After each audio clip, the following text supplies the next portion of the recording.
ሰላም ቤተሰቦች እንዴት ናችሁ? ሰላም ናችሁ? ሆይ የጌታ ሰላምና ጸጋ ይብዛላችሁ። ዛሬ ማለዳ የእግዚአብሔርን ቃል ሳነብ አንድ ቃል ውስጤን ባረከው፣ ውስጤን አነቃቃው እና ደግሞ እናንተንም በዚህ ቃል ልባረካችሁ፣ እንደውም በዚህ ቃል ደግሞ ላበረታታችሁ ነው የመጣሁት። የእግዚአብሔር ቃል በዮሐንስ ወንጌል ምዕራፍ 9 ላይ በጣም የሚገርም በቃ አሁን እኔ በዚህ መልክ ተረዳሁት። ደግሞ ቆይቼ ባነበው መንፈስ ቅዱስ የሚገልጥበት ሌላ መንገድ አለው። የእግዚአብሔርን ቃል ልዩ የሚያደርገው እሱ ነውና እንዲህ ይላል። ሲያልፍም ከመወለዱ ጀምሮ እውር የሆነውን ሰው አየ። ደቀ መዛሙርቱ መምህር ሆይ ይህ ሰው እውር ሆኖ እንዲወለድ ኃጢአት የሰራ ማን ነው? እርሱ ወይስ ወላጆቹ ብለው ጠየቁት ይላል። የሚገርም ነገር ነው። ይህ ሰው በገጠመው ከመወለዱ ጀምሮ በገጠመው አይነ ስውርነት ደቀ መዛሙርቶቹ ማለት ከጌታ ጋር ያሉ የጌታን ድምጽ የሚሰሙ ከጌታ እያሰለጠናቸው ያለ ለጌታ ቅርብ የሆኑ ሩቅ የሆኑ አይደሉም። ግር ያላቸው ከጌታ ራቅ ያሉ ሰዎች አይደሉም። ይሄንን የጠየቁት ጌታ ጋር ያሉ ሰዎች ግር አላቸውና በኃጢአት በእናቱ ወይስ በአባቱ ኃጢአት ነው የመጣው አሉ። ኢየሱስ ክርስቶስ ደግሞ ቀጥሎ የመለሰላቸው መልስ መለሰላቸው። ወደሱ መጣለው። ምን ልላችሁ ነው? በተለያየ መንገድ ብዙ አንካሳነት በህይወታችን ይፈጠራል። ከመወለዳችን ወደ ጌታ ቤት ከመምጣታችን ጊዜ ጀምሮ ጌታን ከተቀበልንበት ዘመን ጀምሮ ክርስትናን ከተቀላቀልንበት ጊዜ ጀምሮ መንገድ አድራሻ ከቀየርን ጊዜ ጀምሮ እውርነት የሚመስል ነገር ተከትሎን የመጣ ከመወለዳችን ምናልባት ከስጋ መወለዳችን ጀምሮ ያለ ነገር ወይም ደግሞ በጌታ ቤት ከመጣንበት ዘመን ጀምሮ ያለ አንካሳን ሰዎች የሚያዩት ነገር ደስ የማይል ነገር በኃጢአቱ ነው ይሄን ስላረገ ነው ይሄን ስላደረገች ይሆን የሚያሰኝ ነገር ሊኖረን ይችላል።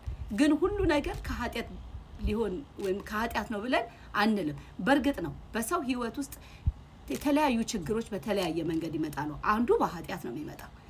ግን ከኃጢአት ውጭ የሆኑ ነገሮች ኃጢአት ሳናደርግ በተቻለን እግዚአብሔርን በመውደድ እግዚአብሔርን እያከበርን እግዚአብሔርን እየፈለግን በጽድቅ በምንሄድበት መንገድ የሚገጥሙን ወይንም ደግሞ ጌታን ለመከተል ወስነን በመጣን ጊዜ ተከትለውን የሚመጡ በመንፈሳዊ ዓለም ከተወለድንበት ዘመን ጀምሮ ወይንም ደግሞ በስጋም ከተወለድንበት ዘመን ጀምሮ ጌታን ካገኘን በኋላ ያልተቀየሩ ነገሮች ሊኖሩን ይችላሉ። ሰዎች አይተው ያንን ከኃጢአት ነው ሊሉን ይችላሉ። ቅርብ ያሉ ሰዎች፣ በእግዚአብሔር ቤት ውስጥ ያሉ ሰዎች፣ አብረውን የሚያገለግሉ ሰዎች፣ የእግዚአብሔርን ቃል የሚያውቁ ሰዎች፣ የእግዚአብሔርን ድምጽ እንሰማለን የሚሉ ሰዎች ያንን ሊሉን ይችላሉ። በዚህ ልባችን ሊናወጥ አይገባም። በዚህ ልባችን ሊረዳ አይገባም። እርግጥ ነው እዚህ ጋር ይሄ ልጅ ኢየሱስ ክርስቶስን ያናገሩትና ያሉትን ነገር የሰማና ያወቀው ነገር ስለሌለ ወይም ደግሞ መጽሐፍ ቅዱሳችን ሰምቶ ይሄንን አለ እንዲህ አይነት ስሜት ተሰማው የሚል ነገር አልተጻፈልንም። ይሁንና ግን ይሄንን ቃል አሁን ከምንኖርበት ጊዜና ዘመን አንፃር ስናየው ብዙ ነገሮች ሲሆኑ እርግጠኞች መሆን ያለብን የሚገጥሙን ነገሮች በእውነት በጽድቅ በቅድስና እግዚአብሔርን በመፍራት በሱ መንገድ እየሄድን የመጡ ነገሮች መሆናቸውን እዛ ላይ እርግጠኛ እንሆን። ጌታን ሳንታዘዝ እግዚአብሔርን የሚለውን ነገር ሳናረግ በእግዚአብሔር መንገድ ሳንሄድ በተሳሳተ መንገድ እየሄድን ለሚመጣብን ነገር አይደለም እኔ በጽድቅ እየሄድኩ ነው ልንል አንችልም። ግን እግዚአብሔርን እየወደድን እግዚአብሔርን ፈልገን እየተከተልን እያለ ለሚሆነው ነገር ወይም ደግሞ ለሆነው ነገር ላልተለወጠው ነገር አንድ ነገር ልላችሁ የምፈልገው በዙሪያችሁ ያሉን ጩኸት አትስሙት። ሰዎች የሚሰጡትን አስተያየት አትስሙት። እግዚአብሔር ዓላማ ስላለው ነው ያ ነገር እናንተ ጋር ያለው። እግዚአብሔር እቅድ ስላለው ነው። እግዚአብሔር በጊዜው ሊከብርበት ስለሚፈልግ ነው። ዝቅ ብላችሁ ስታነቡ ጌታ ኢየሱስ ክርስቶስ ኢየሱስም እንዲህ ብሎ መለሰ፣ የእግዚአብሔር ስራ በእርሱ እንዲገለጥ እንጂ እርሱም ወይም ወላጆቹ ኃጢአት አልሰሩም አለ። ምን አለ? የእግዚአብሔር ስራ በእሱ እንዲገለጥ እንጂ። የእግዚአብሔር ስራ ምን አይነት ስራ? እሱ የሚከብርበት ስራ፣ እሱ ደስ የሚሰኝበት ስራ፣ ልጁ ኢየሱስ ክርስቶስን የሚከብርበት ስራ። የእግዚአብሔር ስራ ሁሉ ጊዜ በህይወታችን ልጁን ማክበር ነው፣ ልጁን መግለጥ ነው፣ ልጁን ማሳየት ነው። ሌላ ምንም ሚሽን የለውም።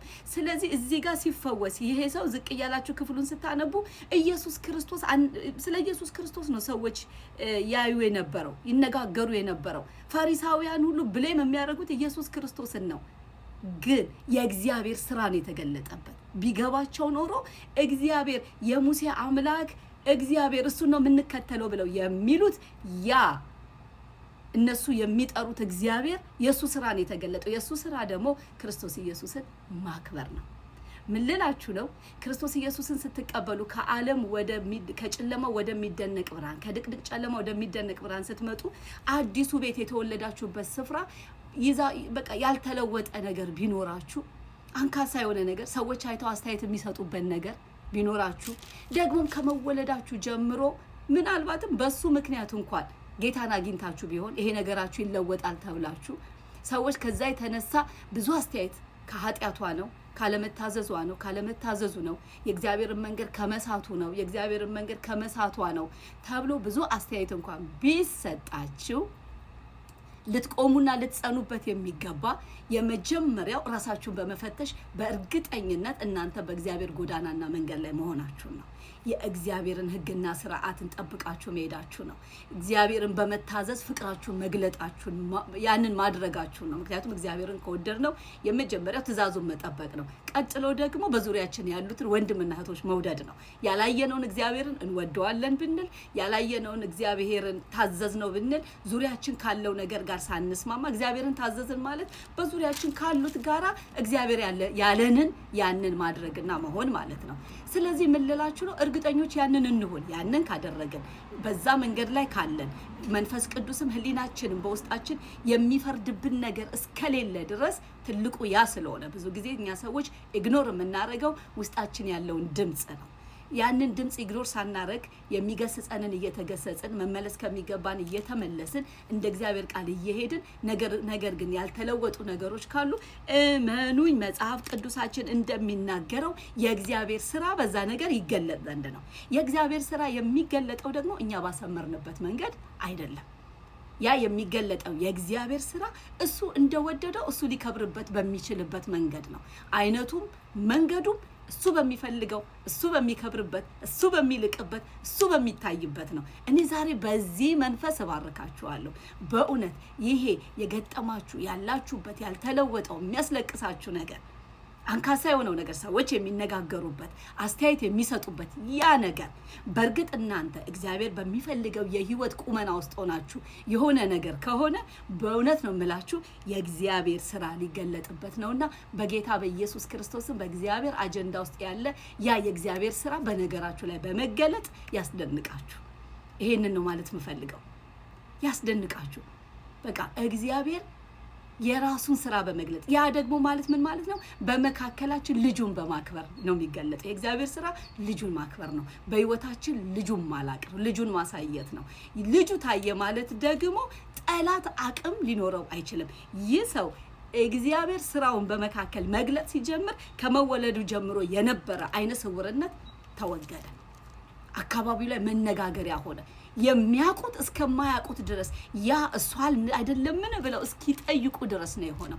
የእግዚአብሔር ስራ በመካከላችን ሲገለጥ ማለት ኢየሱስ ክርስቶስ ሲከብር ነው ያልኳችሁ ለዚህ ነው። ኢየሱስ ክርስቶስ በህይወታችን፣ በነገራችን፣ በጓዳችን፣ በጉዟችን መክበር ሲጀምር ሰዎች መነጋገር ነው የሚጀምሩት። በትላንትናው ማንነታችን ሊያቁን አይችሉም። በትላንትናው ማንነታችን ሊጠሩን አይችሉም። በትላንትናው ማንነታችን እኛን ሊገልጡን አይችሉም። ምክንያቱም የተገለጠው የእግዚአብሔር ስራ ያ ሕያው ኢየሱስ ክርስቶስ የእግዚአብሔር ልጅ ስለሆነ እሱ ስለሆነ የስራው ባለቤት እሱ ብቻ አይደለም። ኃያላን ታላላቆች ይነጋገሩበታል። በቃ ሊገድቡት የማይችሉና ሊያዝ የማይችል ነው። ዝም በል አትናገር፣ እሱ ፈወሰኝ አትበል ብሎ ቢባል እንኳን የሚሆን አይደለም።